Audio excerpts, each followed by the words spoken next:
Hi everybody, I'm Ellen Gormley and welcome back to my channel. Today I am making this swatch here, insert photo. I made this blanket years ago. It's not my design, but Mara wanted to make a new blanket, so I am helping her replicate it. So I am approximating it. It's a variation on a granny square. So your orange is going to be the middle, but this is Michael's brand impeccable yarn. I assume it's Michael's brand. Loops and threads. So I think it's, I bought it at Michael's. So it's impeccable yarn. It's 100% acrylic. It's a size 4. So we'll give this a try. This is the pumpkin color.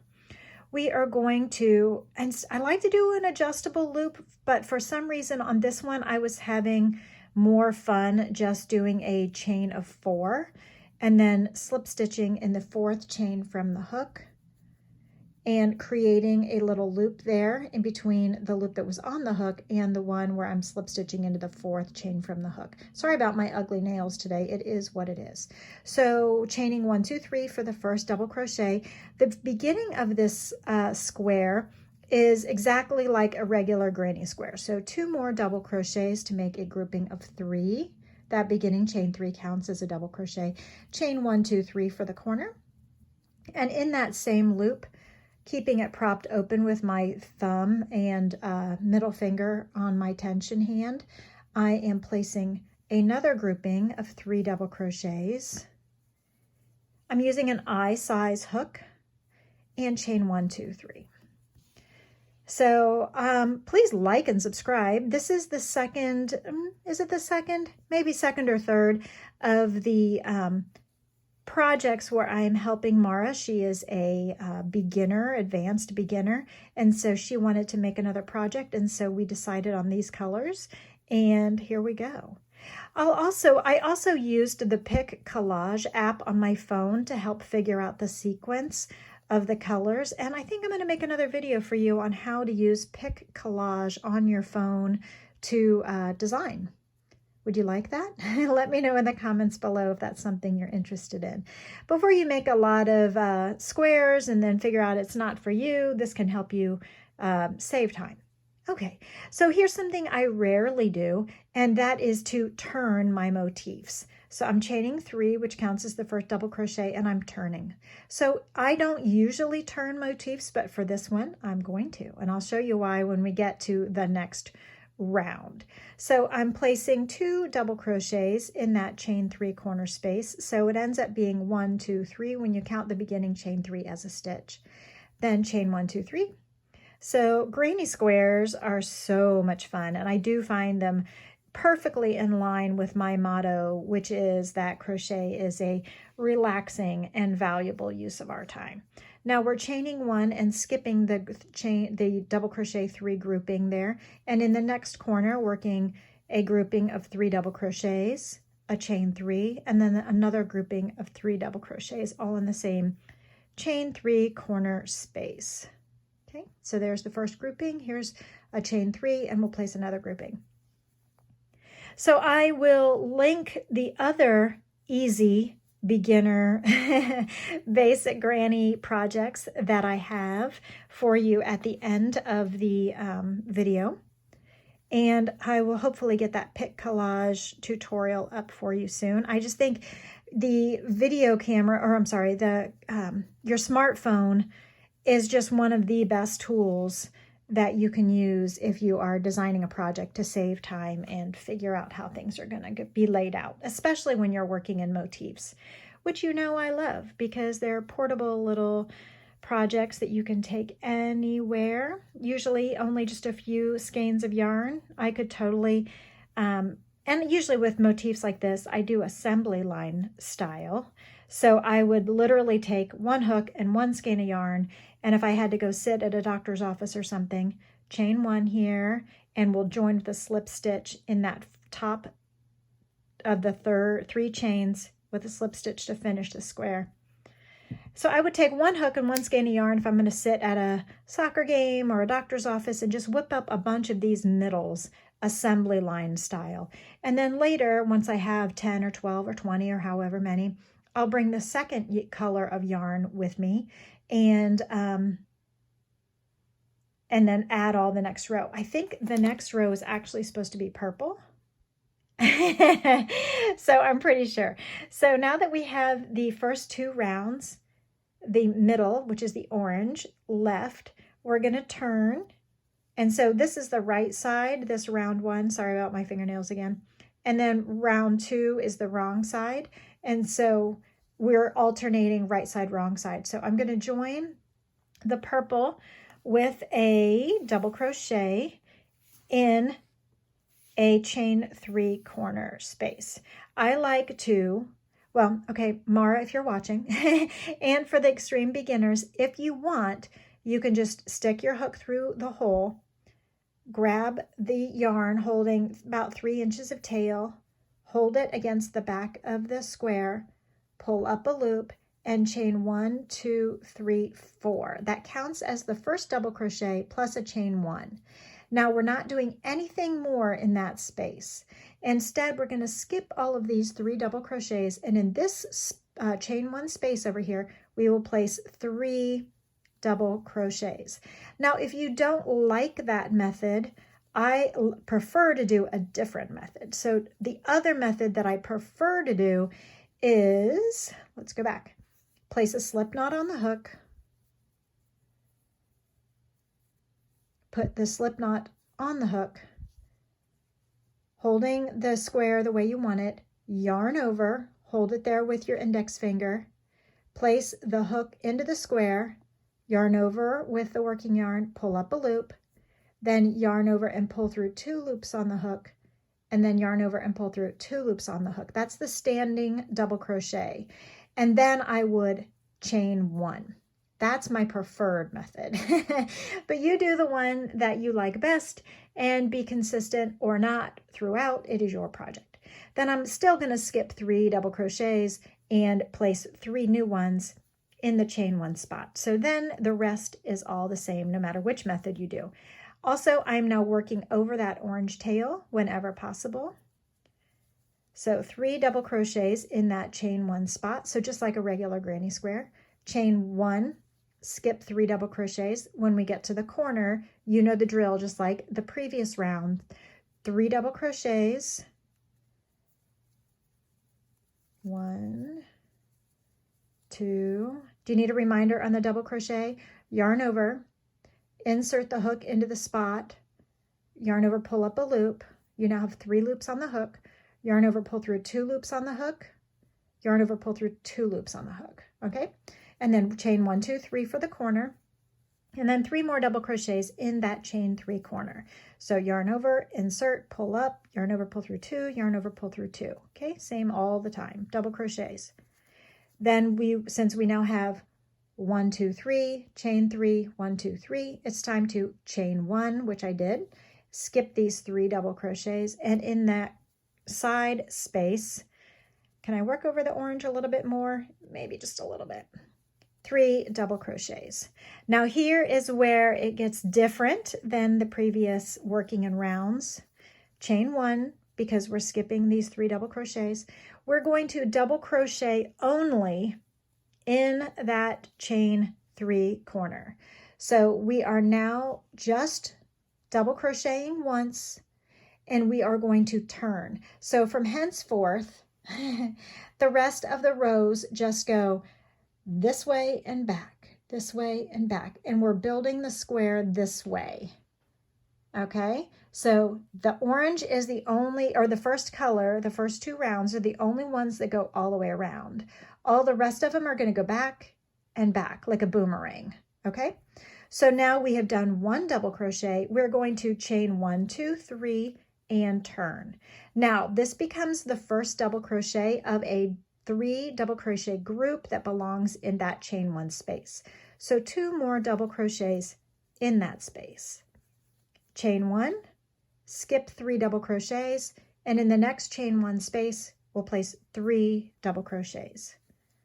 Okay, so much fun. Now you could make an entire blanket just like this, with this being the first part and just growing that way exponentially until you're done. Or like this blanket, it's going to be a square, a bunch of squares then put together to make a fabric. And here is a collage of how it is going to look when it's done, a small example.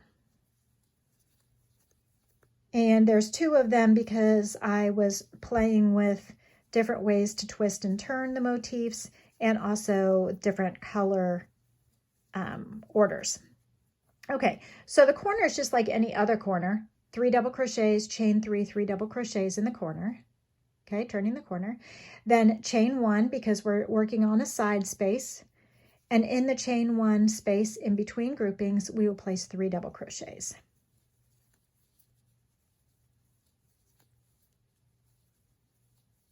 Chain 1 because we're skipping the 3 double crochets. And in this chain 1 spot over there, we need to finish with 1, 2 double crochets because we're finishing with the grouping, and I'm going to place the third one in that actual standing double crochet because I want it to look the same as it did over here. So we're just finishing with a double crochet group. Now you can fasten this off, or if you wanted to change color on the last pull through, you could yarn over and pull through with the next color for the next row. So if we yarned over with the next color of the next row, we would pull up with red. Okay, then we can cut the purple because we're not using it anymore in this square. Chain 1, 2, 3, 4, turn. So that counts as the first double crochet plus the chain 1 side space. So we're skipping these 3, and in the chain 1 space, we'll place 3 double crochets. So this becomes the rhythm for you. And you can continue to do this working in rows now, no longer working in the round.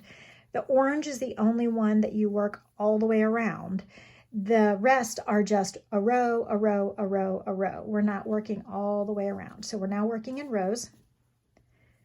And we can continue this method as much as you want. You can make your squares as big or as little as you want.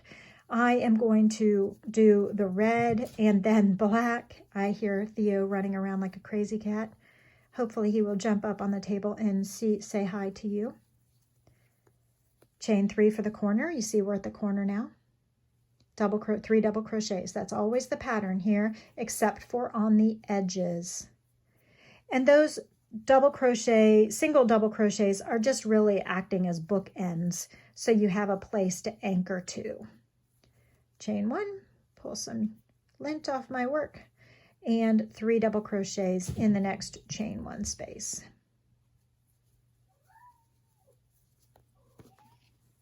Theo! He's having fun. All right, 3 double crochets. Chain 1, 3 double crochets in the next chain 1 space. Okay, and now we are at the end, but we need to put a bookend or an anchor there. And so we will put a single double crochet like we did down here. So I've chained 1 to skip the 2. I'm going to skip 2 double crochets, 1, 2. And in this last chain 3 turn or stitch there, we're going to place a double crochet as far on the edge as is possible. Here's what we have so far. Okay. Got it? Okay, so chain 3 and turn. We are doing 2 rows of each color. I mean, it's a lot of changing color as it is. So if we changed color every row, that would be a lot of ends. The other way to go about this is to use a color changing yarn and don't change color at all, but just allow the color change to happen. That would be really gorgeous as well. So we're going to place 2 double crochets in this chain 1 space because we're going to allow that anchor double crochet to be the first one of the group. Okay, 1, 2, 3. So we will chain 1, skip 3 double crochets, and in the chain 1 space, place 3.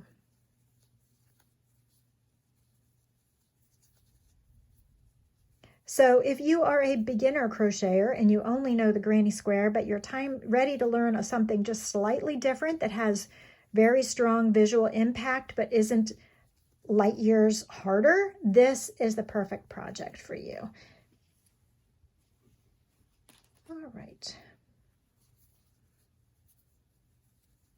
Remember, we're at a corner now, so we're doing a group of 3 double crochets, chain 3, 1, 2, 3, and 3 more double crochets.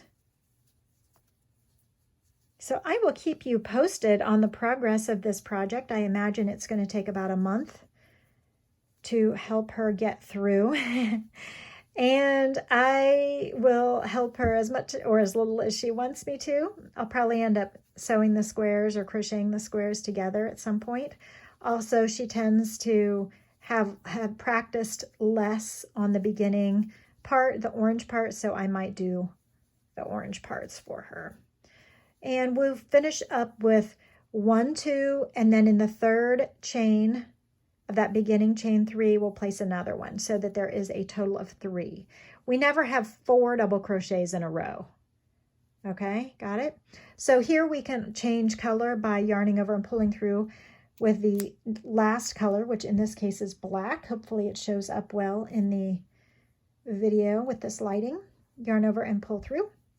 Now I will go ahead and work over these edges, these tails a little bit, chaining 1. You don't have to if you don't want to. It's kind of an advanced move. 2, 3, where I've kind of tucked it in there in my beginning chain, and chain a 4th one because it counts as a double crochet plus a chain 1 that spans over the 3 double crochets we are skipping. Now we are ready to work in the chain 1 space with 3 double crochets. Black can be a hard color to work with in terms of being able to see it brightly.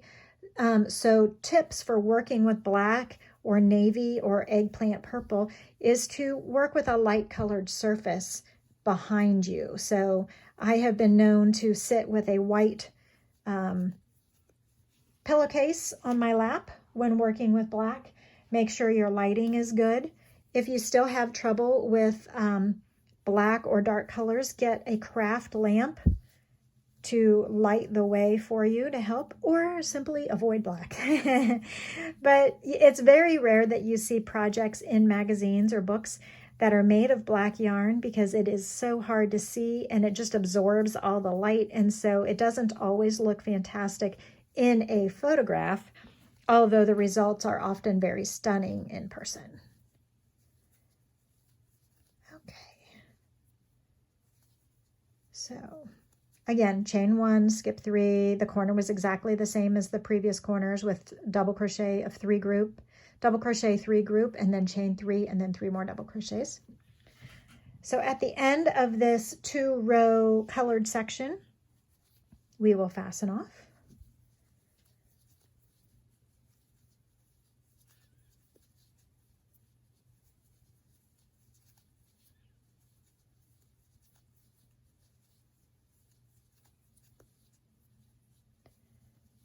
Chain 1 always when you're skipping a group of 3.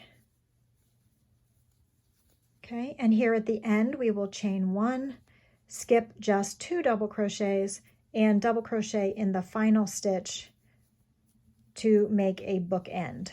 Okay, we're not cutting this time, although we could. If you wanted to take poetic license and be artistic and do something different, you absolutely could. But instead I am going to finish the stitch and chain 3, 1, 2, 3, and turn. In the chain 1 space, I will place 2 double crochets. The anchor counts as the 3rd double crochet of the group. Chain 1. I think this kind of looks like a sunset. A deep sunset is how I like to think of these colors together. So 3 double crochets in the chain 1 space, chain 1, and so on. I've never used this impeccable yarn by Loops and Threads before. Have you? Is this a Michaels brand, or I feel like I've seen it at Joann's too. Is that right, or is that something else? I get some of my big box brands mixed up. But it's not bad. It's pretty good. It's going to be machine washable. Love that. It's a size 4. That's good. It recommends a size H hook, but I don't like the size H. I feel like it's too tight, and I like the drape better by using a size I. So use what you think you want to use. That's what swatching is for, is to help you decide. And then just be consistent so that all your squares turn out the same size.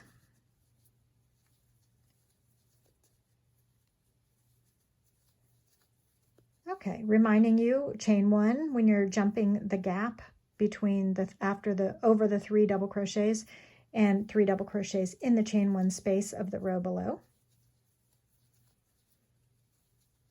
So just a minor variation on a granny square, but it has a huge visual impact.